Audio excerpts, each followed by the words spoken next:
السلام علیکم پیارے حضور، میرا سوال ہے کہ ہم کس طرح اپنے دلوں میں نماز اور قرآن کی محبت پیدا کر سکتے ہیں؟ جزاک اللہ۔ المیہ کتنے احسان ہیں ہمارے پہ۔ اللہ تعالیٰ نے ہمیں پیدا کیا، اس کے بعد اپنے رحمانیت کی صفت سے ہمارے لیے بہت ساری چیزیں ہمیں مہیا کر دیں۔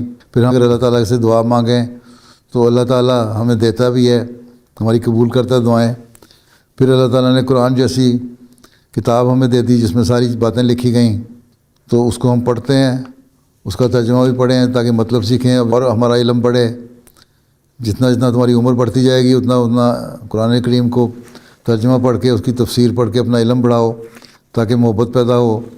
اسی طرح نماز میں دعا کرو اللہ تعالیٰ سے کہ اللہ تعالیٰ اپنی محبت پیدا کرے، نماز کی محبت پیدا کرے، اور جب اللہ کی محبت پیدا ہوگی تو نماز بھی پڑھو گی تاکہ تم اس کا شکر ادا کر سکو۔ سجدے میں جاؤ گی تو اس کا شکر ادا کرو گی۔ ٹھیک ہے؟ جزاک اللہ۔